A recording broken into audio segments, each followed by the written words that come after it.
ইসলামী ব্যাংকের ব্যবস্থাপনা কর্তৃপক্ষই ব্যাংকটি চালাবে, দেয়া হবে প্রয়োজনীয় নীতি সহায়তা, আমানতকারীদের স্বার্থই প্রাধান্য পাবে। এসব কথা জানিয়েছেন ইসলামী ব্যাংকে নিয়োগ পাওয়া কেন্দ্রীয় ব্যাংকের নির্বাহী পরিচালক জহির হোসেন।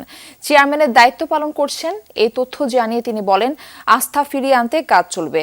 গ্রাহকদের আর পিছনে ফিরে তাকাতে হবে না, স্বাভাবিক লেনদেন করতে পারবে।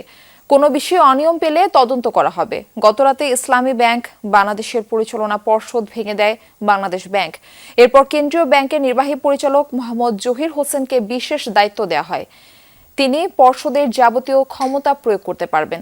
প্রথম কার্যদিবসেই তিনি কথা বলেন সাংবাদিকদের সাথে।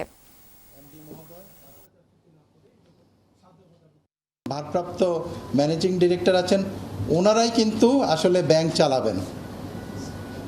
আমরা শুধু বোর্ডের কাজ কি, আমরা শুধু নীতি প্রিন্সিপাল সহায়তা দিব, আর বাকি কাজগুলো কিন্তু ম্যানেজমেন্টকেই করতে হবে। এই ইসলামিক ব্যাংকের সার্ভিস যাতে চালু থাকে এবং সঠিক থাকে, নির্বিঘ্ন থাকে, এটা কিন্তু সেন্ট্রাল ব্যাংক হিসাবে সবারই দায়িত্ব।